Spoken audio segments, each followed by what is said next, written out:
దివ్యాత్మ స్వరూపులారా, embodiments of divine. మానవత్వంలోనే మొట్టమొదటి దివ్యత్వాన్ని మనం ప్రోగు చేసుకోవాలి, అభివృద్ధి గావించుకోవాలి. We should recognize the divinity and develop it.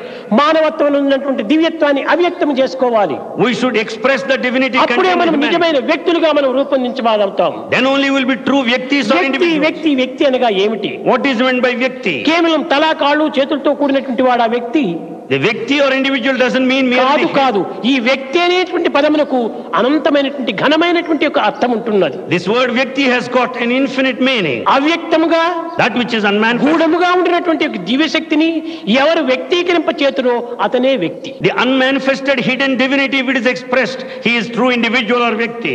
మిగిలిన వారందరూ కూడా వ్యక్తులు car. The rest are not vyaktis or individuals. అవ్యక్తలు. They are hidden. కనుక వ్యక్తిగా మనం రూపొందించవలనన్నా, if you want to be true vyakti, మన యందు దివ్యమైనటువంటి శక్తి ఉంటున్నది. there is divine power within us. ఆ దివ్య శక్తిని మనము సాధన ద్వారా మనము వ్యక్తము గావించుకోవాలి. We should express this divine power. భేద భావమును దూరము గావించుకోవాలి. We should get away from the body feeling. అందరి యొక్క ఐక్యతను మనము ఆశించాలి. We should expect the unity.